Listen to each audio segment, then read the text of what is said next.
Save the Semantics, episode 263. It is July 8th, 2024. My name is Myra. This is the podcast where I ramble on for a bit about some shit. Recording this on a Monday afternoon. Very nice out. It's such a nice break from last week's just torrent of heat. We basically just kind of went through like a heavy heat wave last week, so it's nice, and it's a nice temperature right now. It's not too hot in the evening now. It's still a little warm, but it's like almost perfect weather. It's really nice out though. There's a lot of other weather shit going on right now over in Texas and kind of the Gulf there. There's a hurricane going on, Hurricane Bird, I believe. It's not great. No, Beryl, excuse me. Hurricane Beryl. It looks pretty gnarly. It looks pretty crazy.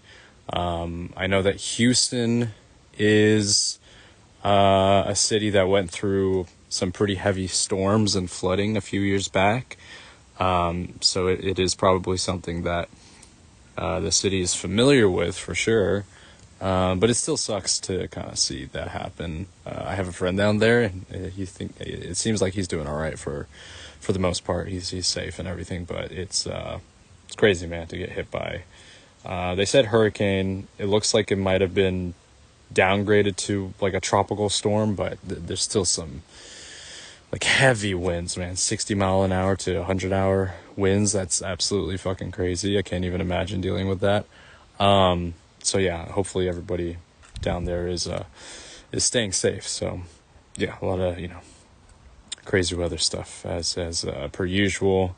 Unfortunately, it seems to be kind of becoming more of the norm. All that stuff. We had to find ways to kind of mitigate that and do the best we can amongst all the climate change bullshit, which we, it has been foretold long ago, but unfortunately the world, people in power have not done the best to respond to that, or just don't care. More of the latter. They just don't really care. But we as people, as citizens and whatnot, have to do the best and bond together and all that stuff to deal with these kinds of crises. This week, like I said, it is a nice break from what we had last week with the weather and stuff, so I have just more of a feeling of wanting to kind of go out and that sort of thing. Last week was also 4th of July weekend, and I did a few things here and there. I saw some friends. That was nice. Outside of that, it was pretty quiet, which was nice as well. I didn't go out or anything like that. I think when I think of the 4th, I think sort of my enjoyment of that holiday has sort of passed, in the sense that I think I got the enjoyment that I did when I was younger, seeing the fireworks and everything like that. It does suck for kind of the newer, the people that have kids or are kids that are kind of in the area that want to see fireworks. They really have to go out of their way to see it, because our area here, they don't, they're banning the use of fireworks, which I think is good, for the fear of causing wildfires and that sort of thing, which I talked about, a few years back, which we went through. Obviously we don't want that kind of thing happening again, so you got to do your best to mitigate that in any way you can. So no fireworks, which I guess is, you could argue is sort of unfortunate for kids not being able to experience that and everything. I think outside of those things, I think sort of my personal enjoyment of it has, like I mentioned, certainly passed. I think that I'll have fond memories of it when I was a kid and hanging out with friends and hanging out late to see certain things, but I think it's been a while since I've really, like, this past one was nice because I was able to, catch up with people, but other than that, I really haven't done a whole lot in terms of, enjoying the holiday, if you want to call it that. It's an interesting, like nowadays, I'm not gonna get into the whole, looking back on it with kind of with sort of foresight, whatever, 2020, like kind of looking back on it with sort of with future vision, if you want to call it that, because of kind of where we are politically and everything like that, in terms of how we look at our country's history of origin, and how a lot of the ideals by which we are supposed to stand for are not reflected, really at all in a lot of, parts of American society. That's a whole thing, right? So in terms of like celebrating independence, it's like kind of a weird thing, you know what I mean, to like celebrate. I think, if you want to, I mean, there's nothing like, I don't, there's nothing inherently wrong with celebrating that kind of thing at all, by any means. I think and I also would kind of, argue that there's nothing wrong with not celebrating it either, you know what I mean? Just because you are not, it's just like, who cares, right? Maybe it's just another day off and you're going to do whatever you want with that time. And you just choose not to engage with, patriotism, if you want to look at it that way. So, there's that aspect to it that I kind of feel a little bit, in the sense of, I mean, if it gives me an excuse to do like things and, have time to myself, I think that's great. If it's for my own self-indulgence or whatever, sure, I'll take advantage of it. But in the sense of like, like celebrating, a country's inception and whatnot, I think you could argue for it, but I think that there are a lot of factors in saying like, hey, listen, I think there's a lot to be grateful for sure, but also, come on, let's be real here and look at the situation at hand and the shit that we're dealing with on kind of a regular basis. So I don't know, a lot of things to factor, but that's all kind of to say that I don't really have too much skin in the game in terms of, me wanting to celebrate the actual holiday, right? I think it's just a little different now. Maybe it'll change if I ever have kids or whatever. Maybe, I want them to experience that and be a part of like a community, and in terms of like, being a part of the celebrations, but it's just different now. I just haven't really, quote unquote celebrated in a very long time.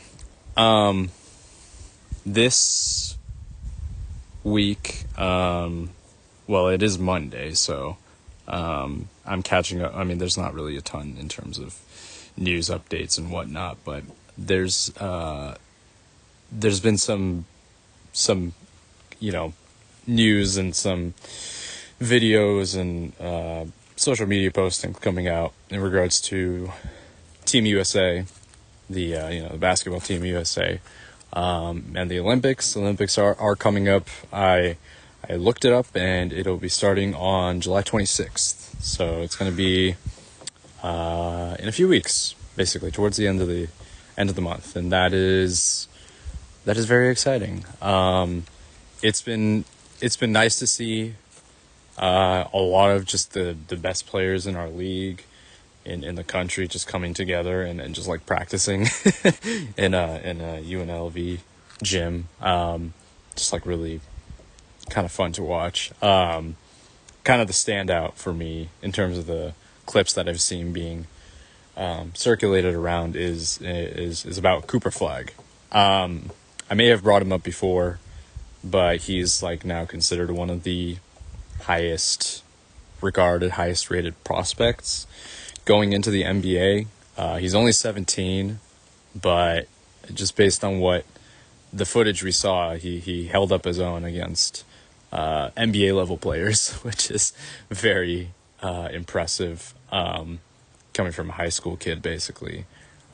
So I think there's kind of this, you know, you get a sense that he could be a generational level talent, similar to Victor Wembanyama. There's that kind of hype that's building up quite a lot already, and that's going to definitely be something to see when he inevitably gets drafted in like a couple of years after his stint at Duke, I believe, is where he accepted.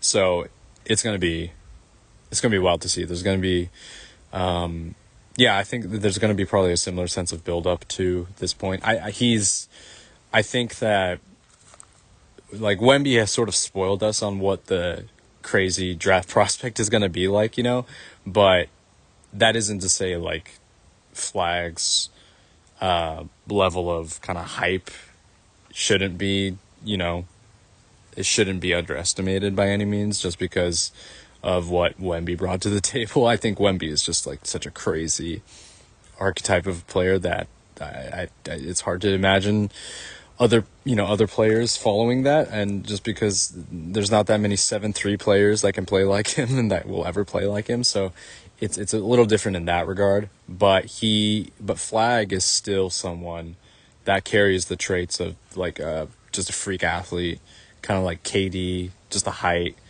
the strength, and whatnot, just based on the highlights, the few highlights that I've seen of him. But it makes me more intrigued to kind of see what else he's kind of capable of. So that's that. Just exciting to see, other players in the league kind of interact with one another. I'm very curious to see what the starting lineup for Team USA is going to be, because there's so many good players. I think that it would definitely be nice to see like Steph start. I think KD is currently like injured at the moment, so he might be coming off the bench to recuperate and everything like that. But it's just going to be such a crazy lineup. I'm happy to see Giannis be a part of the Greece team. If they do, make some noise, I think it would be fun to see them play off against Team USA. I don't know how well they're going to do, obviously, but because it might just be, Giannis versus the US. But I think, based on what I've seen, I think the Greek team is actually pretty good. They have some pretty good complementary players. It was cool to see him be very kind of emotional, Giannis be very emotional about about qualifying for the Olympics. I think it means a lot for someone to represent their country and everything like that. So it's definitely a cool sight to see. Also seeing Puerto Rico qualify, Jose Alvarado kind of being in charge of that. It is wild to, I've reiterated this quite a lot, but it is wild to see role players be these kind of superstar figures in the world, right? As a part of the international competition. It just shows you how much of a gap there is between NBA talent and kind of everywhere else. But that was fun to see. It was cool to see him kind of celebrating with the Puerto Rico crowd. I think that was super dope. I'm excited to see.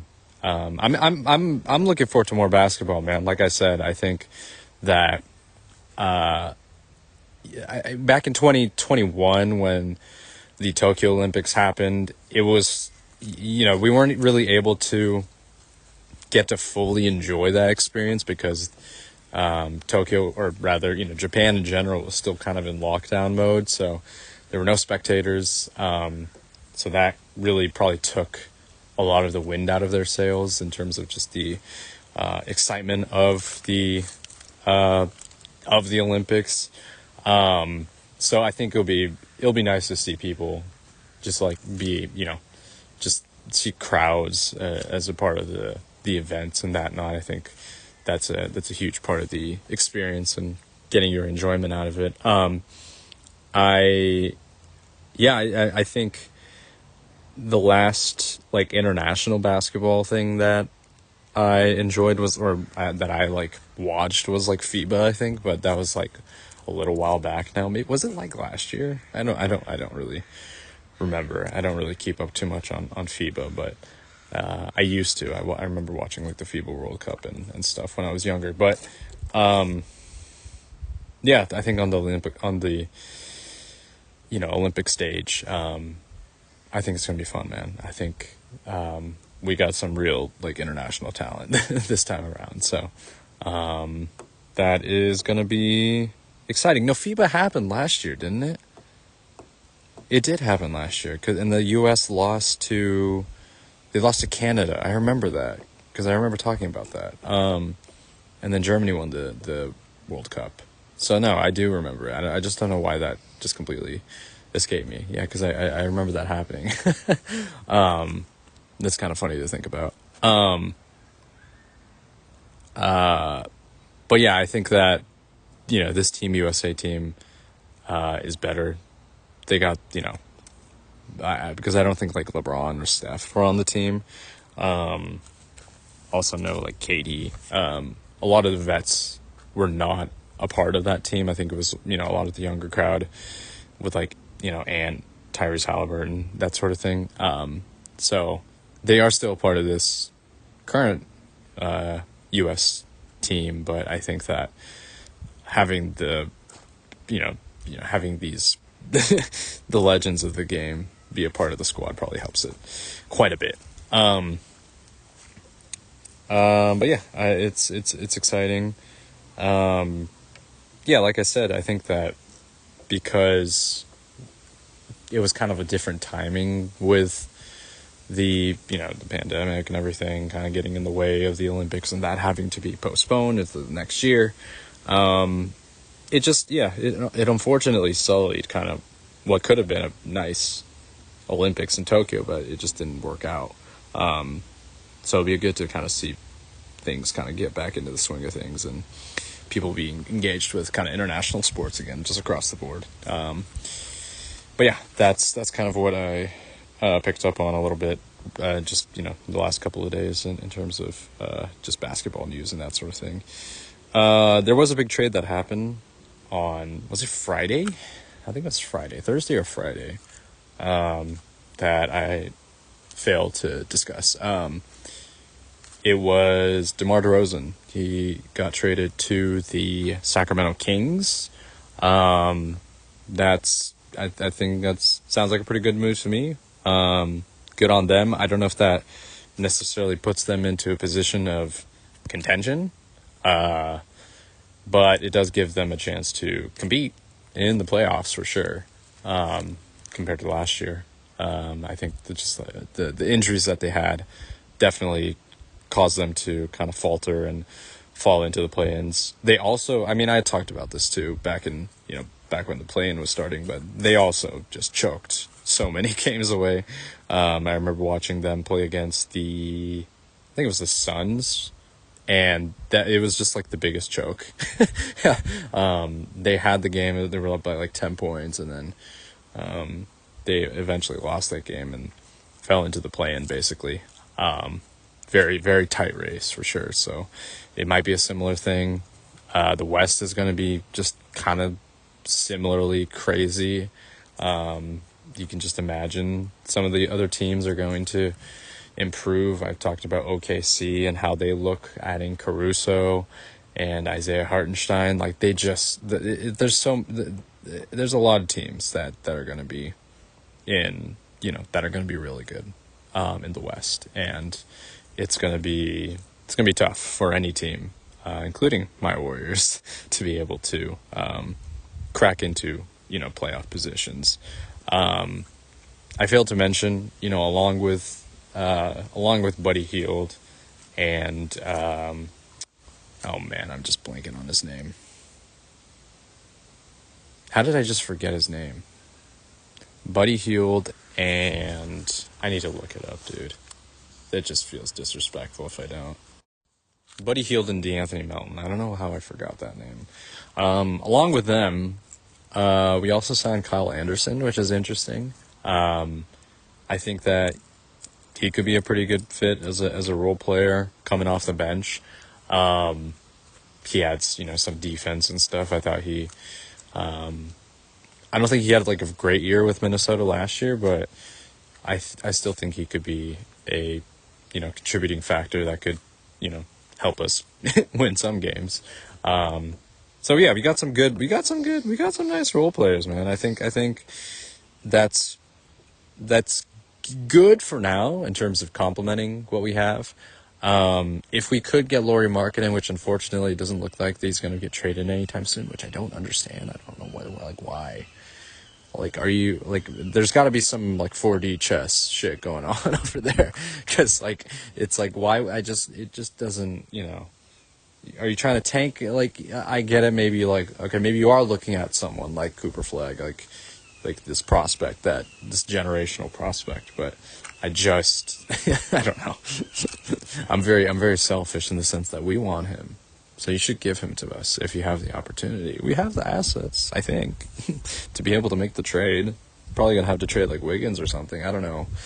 I mean, his trade value is probably just completely tanked since the last couple of years. It just hasn't helped. His performance has been pretty shite. So I don't know if he would be included as a trade piece, but yeah, give us marketing, man. Come on. What are you holding up on? You're gonna be bad anyway. You're gonna be bad. Just tank now and then tank for another year and then get Cooper Flagg. I mean, I don't know when. I don't know exactly when he's gonna be, eligible for the draft. I'm assuming if he's someone that is gonna just play 1 year in college, then it's gonna be the following year. So just wait. Just get on board. Trade his ass. give him to us. Give us Lauri. But yeah, unfortunately it seems like there's not really a whole lot happening on that front. So we will wait to see if any other trades occur on the Warriors side of things, and I'm assuming more trades are going to happen since we're still kind of in the off season. But that kind of remains to be seen. Other things, I finally finished a run of Hades last night. I completed a run, but I did not, I'm going to figure out what it means to quote unquote beat the game, because I think that there are more things that are going to be uncovered as I progress and complete more, runs, quote unquote. I'm interested in seeing what other content there is outside of the things that I unlocked after I completed a run. I haven't done any research on that yet. I might look into it to see if it's, something that I can kind of continue moving forward with. I'm assuming that, based on kind of the story, which has been told, I'm guessing that I will need to complete more runs in order to progress the story, if you will. But I think that it's cool, man. It's interesting. I'm looking forward to, continuing to make runs and stuff like that. This is a game, I think, and I know that, right now I'm really sort of still up in it. But I think this is a game where I can sort of come back to and, do runs whenever I kind of feel the want to. Because now that I've sort of successfully cleared a run, I think the other content, if you want to call it that, the other things that are going to come up are going to be supplementary and are going to kind of continue building on the experience. But this is one of those games. Similar to the other roguelikes that I have in my library, like Balatro, like Slay the Spire. These are games that I can kind of keep returning to, just over and over, just so there's kind of more of a fresh experience. I can try new things. I'm still very much engaged with it. So it's not necessarily the case where it's like I talked about last time, where it's something where I need to take a break so that I can kind of return back to come, with a fresh, more of a fresh approach. This is something where it's just kind of like, I'm okay like putting it to the side, because I know that if I return to it, I can kind of continue to do the things that I was already doing before, build on it, and kind of continue, quote unquote, continue the game in a sense, right? Because there's still more to be uncovered. The story is still not over. Maybe I beat the game, perhaps, beat the game could mean many things, right? Maybe I reached a ending, but the game is not over. In a similar way to how when you know, reach an ending for Near Automata, it's not over yet. That's very different, because I think that the honestly, I think the even the title of ending for Near Automata is a little misleading, because it's really not. It's just like the end of a chapter in kind of my perspective, right? But if you are someone that's like, oh, when I see credits roll, that means I've beat the game. It's like, no, that's not necessarily, that's not what this game is, right? So I think, there's a lot of things in terms of how the game presents itself, and kind of the meta commentary of how you look at completing games, and all of those things, which I talked about a while back. But it's a little different in that sense, but it is still something where you can return to it to get the full experience, right? So yeah, I think that's cool. And on top of that, like, even when I do eventually, complete everything, and I sort of see, the majority of the things that this game has to offer, there's still things that I can, just kind of continue to do, where I can go back and just do runs, just for the hell of it, and challenge myself. There's like, other sort of parameters that you can set in order to make runs more challenging, and that gives, you as the player more incentive to come back and that sort of thing. So that I like, that's cool. In that kind of way, the game doesn't really truly end. There's just more things that you can kind of do. You can just keep doing runs, right? That's what I kind of imagine is what the case would be. So that's cool, man. I think that it's nice, because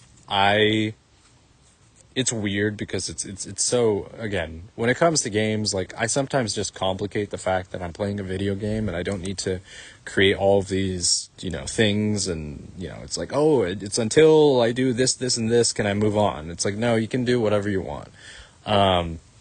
But I like how with this game, I feel that I don't feel pressured to continue to move forward in this game to see, an ending, get to, continue on with kind of the linear path and reach the ending, which is more typical of the games that I usually play, right? But with Hades, I don't feel that kind of pressure, which is, I know it's stupid. It's just in my head. I'm making up problems and issues that don't exist. Like, these are not real problems at all. But just from my perspective, I feel that I don't feel pressured to being like, oh, I gotta grind this out because I want to play the next game. It's like, no, man. Like, I can just kind of, I can come back to it, and I'm still, I'm kind of carrying forward the conversation, or what I kind of talked about last time, in terms of how I approach playing and completing a game. You know what I mean? But I think this sort of game is like perfect for that, because I know that I can come back to it. I don't have to feel like I'm putting something on the shelf and being like, I just, I'll come back to you later. Which, again, I do with the majority of the games that I play. But I feel that I can kind of, I can go to another game, and then just I can slip in and be like, I want to do a run on Hades, and I can do a run on Hades for like a quick run, and that's it's like nice. It's cool to have that sort of, it's cool to have that option. So based on that, of course, I'm going to continue to play Hades, but because I've completed a run, and I know, like I said, there's probably more story and stuff like that as you continue to complete runs. But because of that, I would like to play something else. So I still have Ace Attorney on my list, and I'm still playing through that. But the next game that I want to play, and I think, I'm a little hesitant because it's a big game, but because I picked it up a little while back, and I feel like I do want to get into it, and I think it's time to play Final Fantasy X. That's kind of what I'm feeling. It might be this week, it might be next week, I don't know, but yeah, I think it might be time to delve into that. So I've heard some in terms of the remastered versions, the one that's kind of on the Switch that I bought that I'm going to be playing. I've heard some mixed things in terms of the quality of life things. And some of the things that are included are not, or rather some of the things that are not included with like QOL updates can maybe deter players a little bit. So I do have some reservations about that, mostly due to save points. I think that's something that I've heard where they don't include like autosave, and they don't include the ability to save outside of the save spheres or whatever they use in that game. So that we will see. I'm still, I think I'm still gonna enjoy it quite a lot. I think with something like Final Fantasy VII, and then most recently Baten Kaitos, the quality of life inclusions for those games really helped to make the experience a really smooth experience. You know what I mean? And when it comes to kind of the JRPGs that I primarily play, I do it mostly for focus on the story, right? I didn't enjoy the combat too much. I unfortunately didn't really like the combat a lot in Baten Kaitos, but I still thought the story was serviceable, and I thought it was pretty good. In Final Fantasy VII, I mean that's I talked about it when I beat it last year. How much I felt it was kind of like a masterpiece and everything like that, and how the hype lived up. But I think that the speed up mechanic that's included with the sort of the updated version, I thought really helped to kind of move things forward. Because it is, if I was playing on regular speed and regular battle speed and everything, I think I probably would have struggled a bit because of how slow, so how slow it takes for you to traverse certain areas of the game. If you've played the game, you know what I'm talking about. And maybe I'm an impatient gamer. Maybe I just need to, sit with it and just kind of deal with the fact that I'm playing a, PS1 game.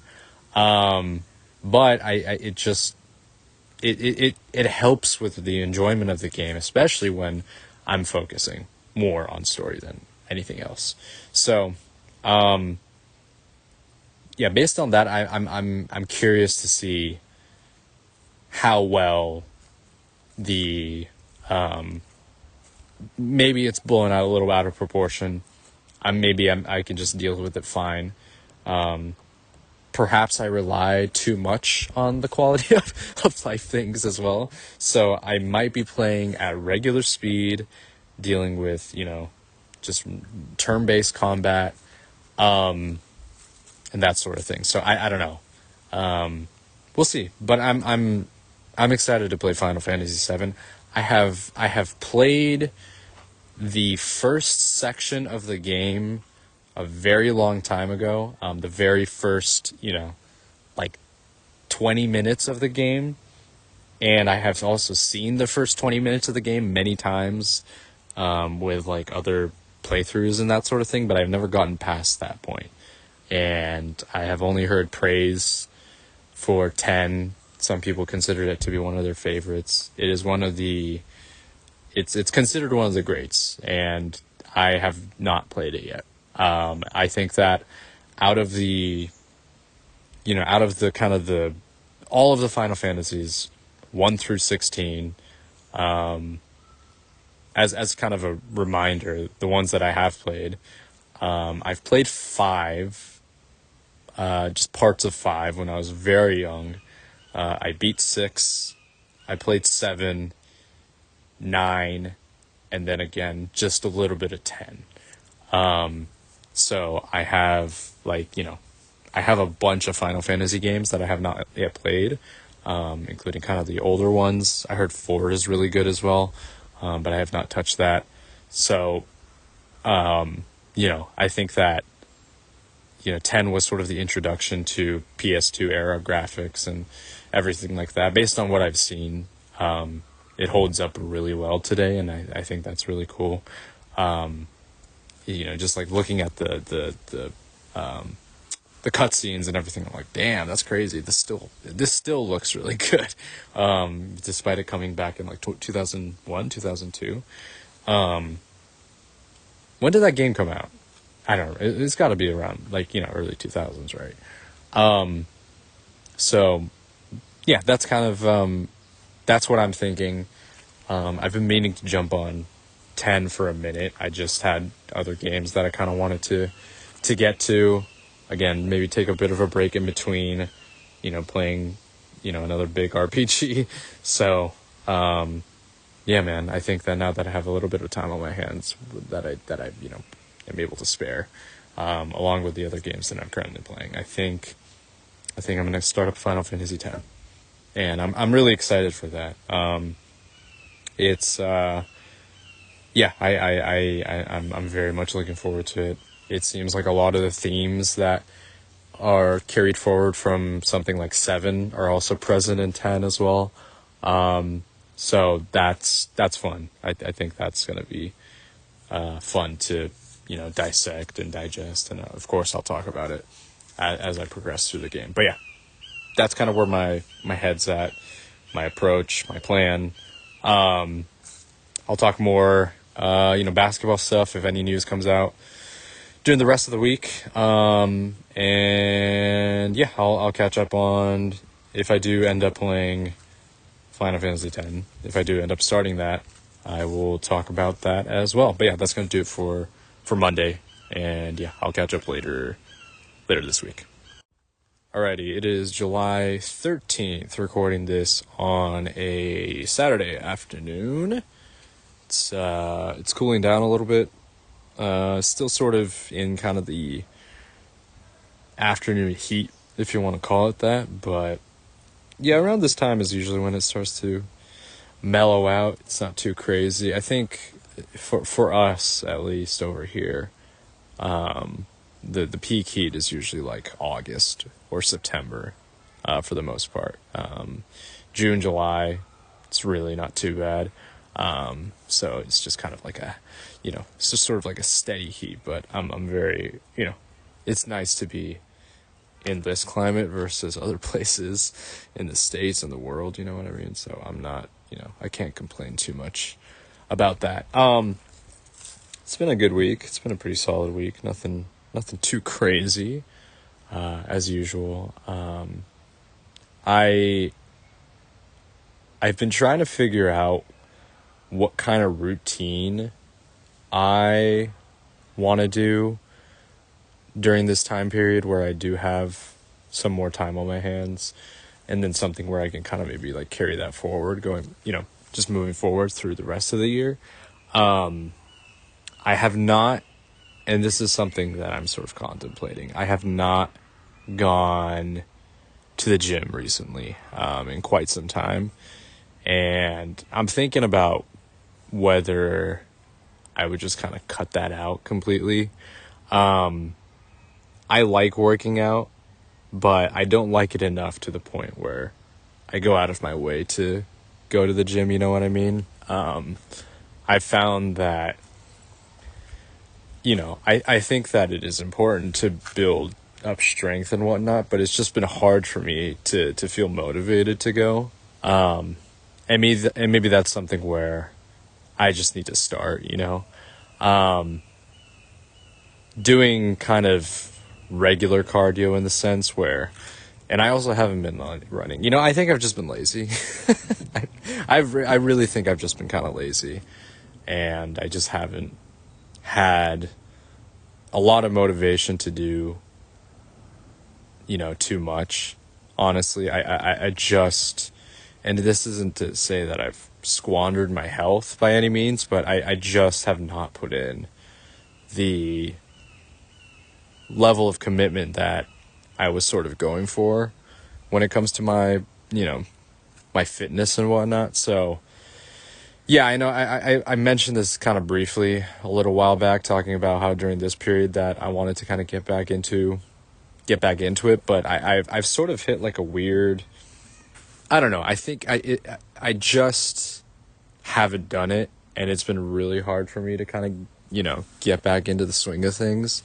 So I really think it might just be like a mental barrier of sorts, but I don't know, it's just been kind of hard to get myself going to, like, set myself on a goal of like going to the gym or going for a run or whatever. And I primarily just have like gone on walks basically. And that's been really nice, you know what I mean? That's been like really nice for me. I've pretty much have gone on a walk like every single day of this week, and that's been really nice. I'm kind of going on a walk currently, just sort of, just to kind of get, things off of my chest or whatever, or just, just as sort of a part of my routine, and that's been really nice. But, I can definitely do more, for sure. And so I've definitely been kind of lacking in that regard. So that's something that I've been kind of thinking about, whether I want to stick to working out and stick to, or rather not stick to it because I haven't done it, but rather getting back into it and, starting up again. It's something that I've definitely been considering. Or if I want to try to do, other types of workouts, things that are maybe outside of the gym, maybe some more like calisthenic stuff. That's something I've definitely considered. But again, it's just all a matter of starting from a point, and I just haven't done that at all. So yeah, it's been tough. So we'll see. Maybe I'll feel motivated enough to start up again tomorrow or something. But yeah, we'll see about that. We'll see. So that's kind of what I've been thinking about this week, as I've gone on these walks. Yeah, it's just so much easier to just go on a walk and go wherever, take the distance, however far that might be. And I've found that I've really enjoyed, kind of doing similar trails and similar distances, if you will, and just kind of finding some comfort in that. So it's hard to deviate from something once you've really kind of built up a bit of a routine. So that's really been, it's been nice for sure, but I can definitely do more. That's really my whole spiel. Other things in this past week, Eminem dropped a new album. I've only listened to the single, I listened to Houdini. I thought it was alright. It's like fun, maybe it's like one of those songs where it kind of rubs off on you the more times you listen to it. I think the concept of the album sort of my understanding is him sort of coming to terms with the character that he created, many, many years ago, and all of that. I'm not as big of a fan of Eminem as I once was, and even then, I wasn't like a huge fan. You know what I mean? I liked some of his stuff. I definitely liked his earlier work a bit more than some of his other newer stuff. I haven't really, fully listened to any of the newest albums he's put out. So, yeah, I don't know. Maybe it's just like stylistically his approach, whatever he brings to the table, just doesn't really appeal to me as much anymore. I don't mind, and I can definitely enjoy, songs where you can kind of see the rapper's like prowess and his technique and his ability to rap fast and string together a bunch of multi-syllabic rhymes and all those things to be fun and entertaining and impressive in some ways. And I think that I still can enjoy those types of songs, but it's not something that I go towards necessarily, right? It's not something that I seek out. The other song that I listen to, kind of in line with, the kind of the impressive, lyrical ability of Eminem, I was a song with JID, of course, Fuel. I enjoyed that song quite a bit.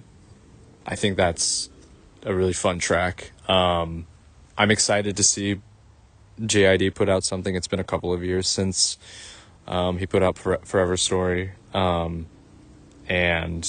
there's been this long rumored collab album with Metro Boomin, but that just has not come out at all. I don't know where that is. I'm also, again, this is something I've said before, but this is one of those things where I just don't keep up to artists anymore, like on their socials. So I kind of find out about albums that drop when I just kind of like tune in on it, Spotify, and I see, oh shit, new album just came out.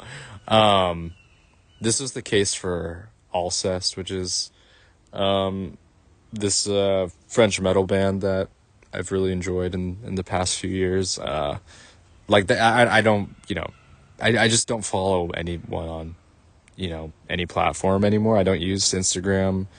I haven't used Facebook in years.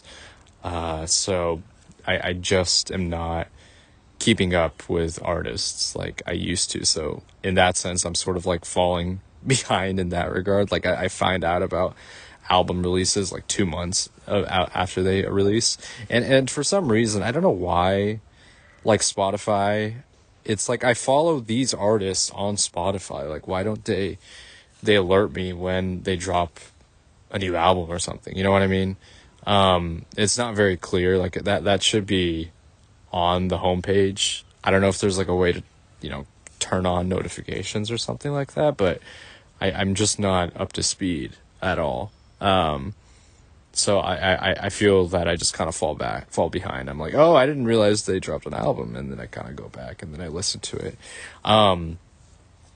So yeah. So anyways, on that front, I have heard no news about, whether that collab album with Metro is coming out anytime soon. I think that would be really fun. I think that, I mean, JID kind of works well with really any beat. So I feel like with Metro's more trap influenced beats, I think that should result in a pretty fun album. So, looking forward to that. I'm looking forward to whatever else he puts out. I'm hoping something comes out. He's been doing a lot of collabs in the last couple of years, which is, good for him. It's just not on songs that I personally care for, like that. There's the kind of the Imagine Dragon song, for, it was the show. It was for, it was the League of Legends show. I forgot what it was called. I heard it was really good, but I never watched it. But it was like the opening song for that, or the intro song for that, and it's an Imagine Dragons song. I've never really like I had fun with Radioactive when I was like in high school, but I can't just listen to that now. Like, what am I gonna turn it on? It's like a gym song. I mean, at this point, right? It's kind of like a gym. It's a commercial song. They're very much a commercial band. I remember their songs playing for like truck commercials and stuff a little while back, and I'm sure that's still the case. Or like trailer music. You know what I mean? Where there's like a drop in the bass and boom, bang, it's gonna come back up, and then there's like an exciting moment, and then the vocals kick back in. You know what I'm talking about, right? So their music is very fit for that kind of format. Anyways, I just haven't. It's been a while since I've heard any singles from JID that are of his, his own songs, other than him being featured. So, I'm hoping that he puts out some new music soon. Anyways, that's kind of on the music front. I haven't really. I'm going through a weird sort of dry spell when it comes to music. I just haven't really found anything that's really kind of clicked with me, or I just really haven't sought out music. It just happens sometimes, you know what I mean? I think last year, and I noted this before, but last year was it was incredibly just sort of dry for any music, really, at least music that I was kind of interested in. There's like maybe one or two albums that I listened to. I think looking back on like the Spotify, replay or whatever you want to call it, the Spotify wrap up, it was pretty indicative that I just wasn't listening to anything at all. I was listening to certain songs over and over again, but not particular projects or albums or anything like that. And this year, I think I've listened to more things for sure. In particular, I think I can very much point out albums that I have enjoyed. For example, the new Alcest album, I forgot the name. I can't pronounce it because it's French. But the new Alcest album was pretty good. The Mac Homie album is probably my favorite that came out this year. Again, I haven't listened to a ton, but based on kind of the collective things that I have listened to, I think that's probably, up there in terms of my favorite listens. Both released, this year and in prior years too. Because sometimes I go back and listen to, maybe there's like an artist that I found out for the first time and I go back to listen to their older stuff, something along those lines. But I think, I think there's a bit more. I think earlier in this year, I definitely listened to more stuff. Just in the last maybe couple of months or so, I've just sort of hit a bit of a wall in terms of, things to listen to. There hasn't really been anything that has really caught my eye or anything like that. So, that's okay. Maybe this Eminem album will be something. I don't know. But I just kind of just go through these moments where I'm just like, I'm not really feeling like listening to music. I tend to just kind of stick to, recently I've just kind of stuck to listening to podcasts or I'll have, like a YouTube video that you can kind of just listen to. That's essentially a podcast, and I'll listen to that during work or, outside of work. So, that's been kind of my go-to, but, yeah, I don't know. Anything out there? I'm not sure. I need to probably do a little bit more digging to kind of seek that out. But yeah, it's been a bit dry, but that's okay. That kind of happens. I started playing Final Fantasy X last night. Well, let me back it up. Let me back it up a little bit. So I finished the original Ace Attorney trilogy a few days ago, and I kind of, I said, earlier this week when I recorded that I was going to dive into 10, which I have. I finished Ace Attorney 3 first. I'm you can consider me to be a new fan of the series. I'm excited to delve into the other games in the series. I I really enjoy just the ridiculousness of the storytelling, the absurd characters that are involved in every case. It's just a lot of fun, and I, as someone who also played Ghost Trick, I have become pretty fond of the director and the writer of his works. I think that they just are, they just work really well in terms of just kind of bringing out this kind of zaniness that I don't see in other video games, you know what I mean? And because it's sort of in this narrative format and sort of in a visual novel point and click kind of adventure sort of format, it it allows itself to be a lot more sillier than if it was maybe kind of these more like FMV cutscenes. And I know that in the Great Ace Attorney games, those are 3D animated. But I think, based on some very few clips that I have seen, they still very much embody kind of the style and the, just the ridiculous nature of the original games.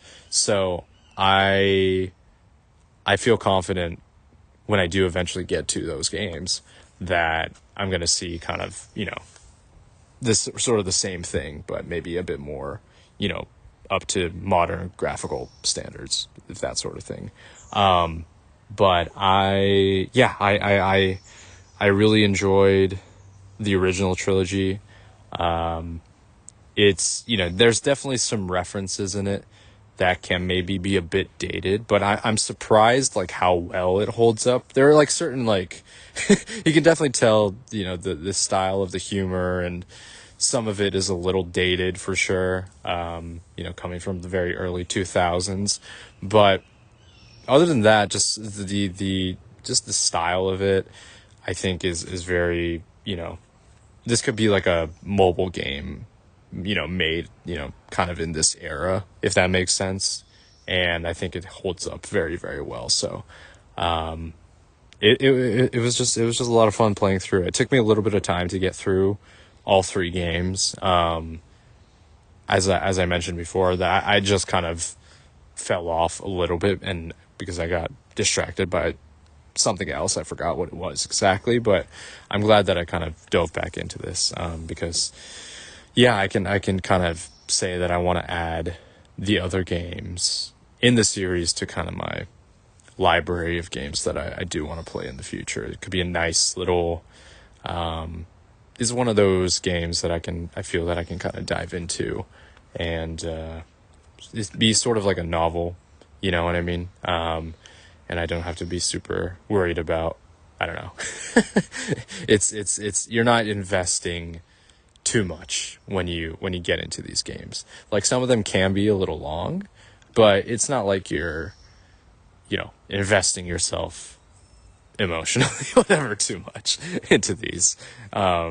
Maybe you are, and I don't blame you. I mean, the characters are very likable, for sure. So, but I completed that.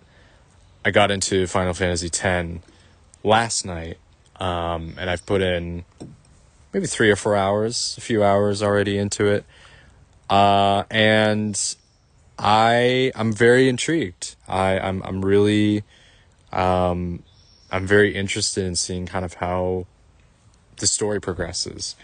As a kind of a recap, I played the original PS2 version, but I only put in maybe like a couple hours before I kind of, stopped and maybe got distracted by something else. You can kind of see a common theme with how how I play certain games, but I sort of knew the opening events of the game, kind of the inciting incident. But beyond that, I'm completely blind. I know the characters, and I sort of have an idea of what is going on, but how this story progresses is very interesting. There's like a very large overarching mystery in this story. There's things where you, as like a character, you're looking at through the perspective of Tidus, and you're trying to figure out whether it is, fact or fiction, whether he can be considered to be like a reliable narrator of sorts. You know what I mean? There's a lot of things to question. Whether, again, it's just whether if the events that are occurring are real or not. I think that there's that sort of inkling, if you want to call it that. I don't believe that it's going to be one of those cases where it's like everything is a dream. I don't believe that's going to be the situation at all.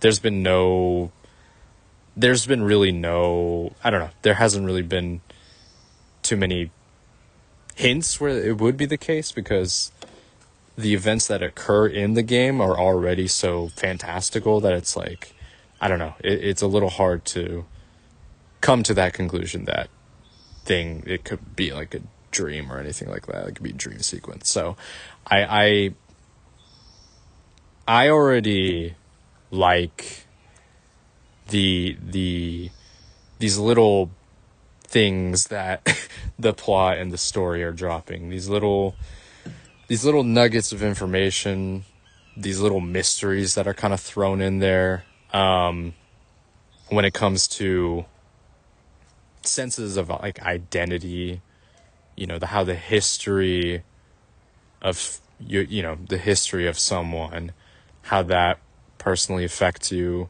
in the future, how you deal with that, how you deal with trauma, all of these things. It's the good stuff. It's the good shit that I really love when it comes to stories and games. And they've already like put quite a lot of those elements very early on, and I think that those things are obviously going to be revealed later on, but it gives you as the player a lot of time to just kind of sit with it and think with it. My initial thoughts in terms of just overall thoughts, I guess, and maybe I'll dive into like kind of the specifics regarding like gameplay and characters and stories and whatnot. Overall thoughts, I really enjoy it. I think that it is really impressive that this game came out in 2001. The FMV, the scale of the graphical style is kind of crazy and kind of staggering.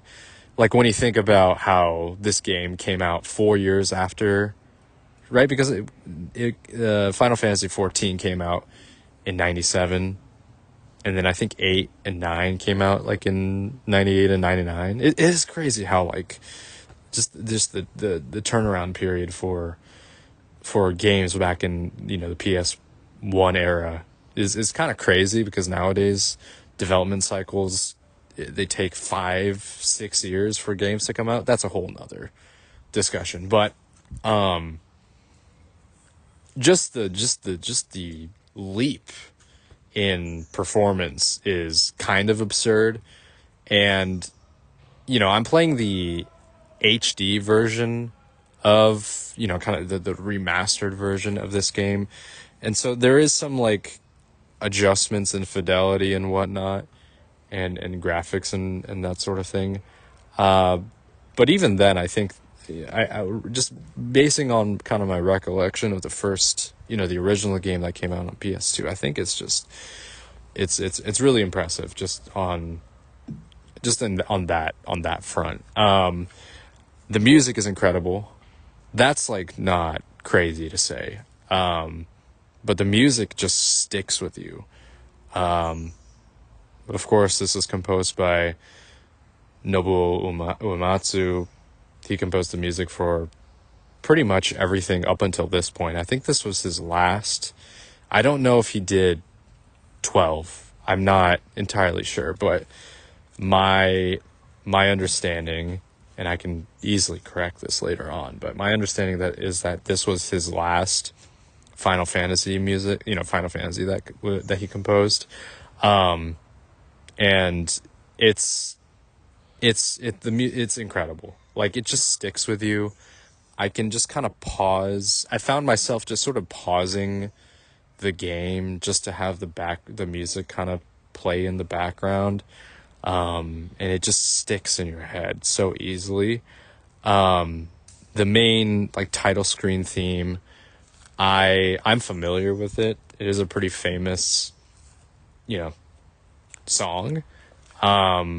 But just like listening to it gives you like this weird sense of like nostalgia, because like and it's like, this is not a game that I grew up playing as a kid. I just played it one time and I didn't get super far with it. But even then, there's like this sense of like, there's this like almost how do I even call it, like manufactured nostalgia, you know what I mean? That's what this like music kind of brings up.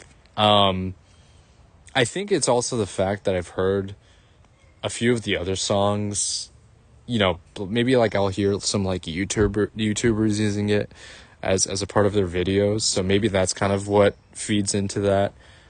But I just it's so easy to just kind of get lost in this soundtrack. There's so many just like, songs that just get really easily stuck in your head. That's like a huge, I don't know, it's a huge plus in my opinion. The gameplay is really interesting. It's a standard sort of like, turn-based combat. I think that like at the very beginning of the game, you had the option of doing like standard combat and then maybe like ATB or something like that. And I think I just chose like standard. I wasn't sure if that was related to action, time-based. But I just sort of did like the standard, just sort of like wait to make an action. So I'm not sure if maybe if I'm able to update that. I don't think I'm able to update that. So in that sense, like the combat is pretty like standard. But sort of the leveling in this game is really interesting. Typical RPGs, typical JRPGs, you follow like a pretty, standard way of leveling, in which when you gain experience after battles, that translates to your sort of base stats improving, right? For the most part.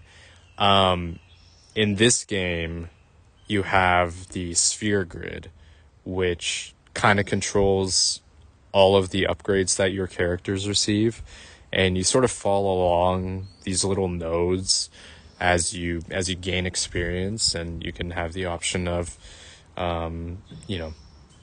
gaining abilities, gaining stat boosts, that sort of thing. So you yourself have to sort of manually decide what kind of abilities and what kind of stat boosts you want to give to the characters. There's no like base increase.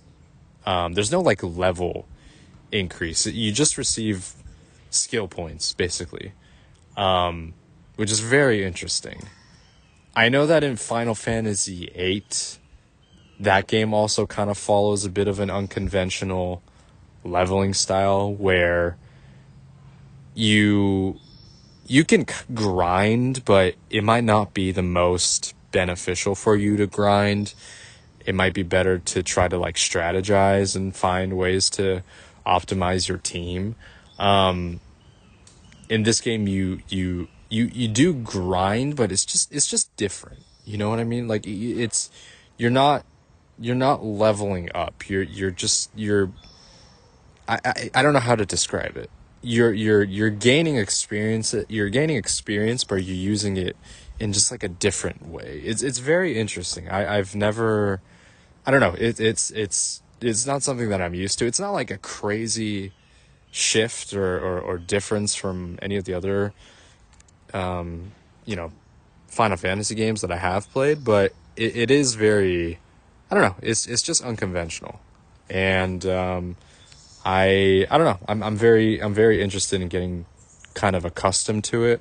I have found myself kind of going to the sphere grid and sort of checking out, where, like, I can kind of go on it to see what abilities that I can potentially obtain in the future. So that can be kind of fun. But it's very interesting. It's just something, again, that I just have to sort of get adjusted to over time. Other points. So far the combat is pretty straightforward. I think the first like hour or so is a lot of tutorial battles. I think for some people that might be a little grating, but I personally found them to be pretty well integrated in the very early parts of the game. Just getting used to the combat and that sort of thing. And each battle kind of teaches you what you need to know, whether it's like using elementals or using like certain abilities to increase, stats and whatnot. Just like slowly kind of like introducing them. I found it to be pretty nice. And then the tutorials are, again, going to be always available to you at any time. So I've liked that kind of approach. And the combat itself is nothing crazy. It's pretty straightforward. Just kind of standard, at least with, how I'm playing it. It's standard turn-based combat. But it's a nice way to kind of ease you into, the gameplay aspect of it. It's not super heavy. You're not just like thrown into it and trying to have to like figure out things. The combat is pretty straightforward. So far, at least. Maybe it gets a bit more complex as it goes along. I think I've heard there's some like criticisms about this game in regards to how there's not like a ton of exploration, how it sort of feels like you're just kind of like going forward in like a straight line to reach the end of a dungeon or of an area and that sort of thing. I know that Final Fantasy 13 in particular was heavily criticized for this, how it was essentially just like a one-shot hallway, just like going, straight forward. And I can definitely see that maybe being a bit of a drag, where there's just not a ton of sense of exploration in terms of finding treasure and other other secrets. But I like the simplicity of this game so far. I think that it feels that this game is more strongly moving towards, or more strongly focusing on the story elements of it. And I don't mind that, because that's what I'm primarily here for with this game. I think maybe if I was in a different mindset where I was much more wanting of like engaging environments and battle system and complexity and that stuff, maybe I would have had a bit more to say. But that's not what brings me to this game. What brings me to this game is the narrative and just the adventure of everything. So I don't mind it.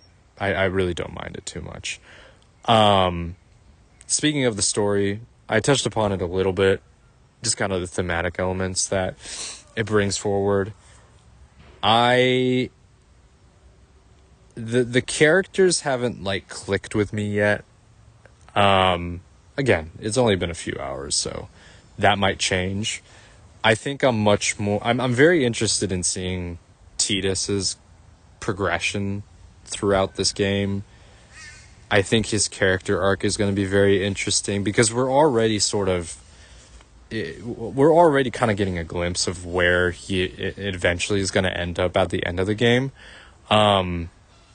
because the narration that he provides, on top of events and stuff that happened, is sort of coming from a perspective of him telling the story back to you. So his narration voice I really like, because it's like you get a sense that he's grown, like he's been through a lot of things. He says like it's like, at that time I didn't recognize what I was doing and what I was ultimately there for, and he was sort of revealing things about how he felt in that moment. And that type of reflection is not something that we see with his character currently. His character right now is very immature. He is not someone who, he just kind of goes with the flow of things.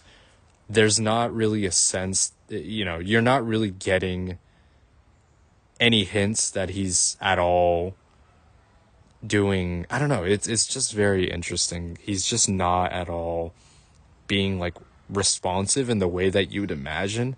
Like, he's just like, whoa, this is happening, whoa. It's not for someone who's been caught up in this crazy whirlwind of an event where your whole entire life is like flipped upside down. He's very just light about it. Like, it just doesn't seem to him how heavy everything is, right? Like, the severity of the situation is just not, it just doesn't seem like he's, responding to it in a way that makes sense. So just based on the narration provided, I think there's going to be a point where, he kind of grows up, basically, right? I think we're going to see his character grow up. It reminds me a bit of Tales of the Abyss. I think, different games, but sort of the main character archetype is sort of similar, where you get like this main character who isn't the most likable. In the case of Ash, he's just not likable at all at the very beginning. His transformation as a character in Tales is really good, is incredible, which makes it, one of my favorite games. So I'm getting a sense that we're probably going to get something similar with Tidus in this game as well.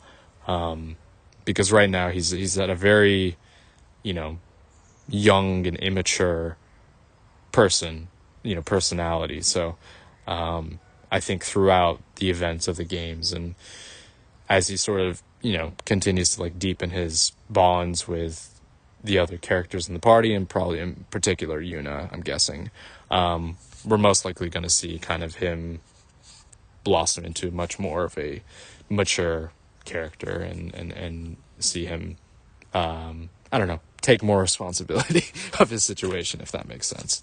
But I'm very intrigued. I want to continue playing it. Most likely we'll pick it up later tonight and delve into it a little bit more, but I've really enjoyed it so far, and I can see why this has sort of had a lasting effect on, players from the past. Anyways, I wanted to touch upon that. I'm glad that I'm delving into it.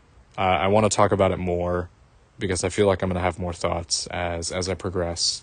And so, as always, I'm just going to, I'll kind of talk more about this game as I make my way through it.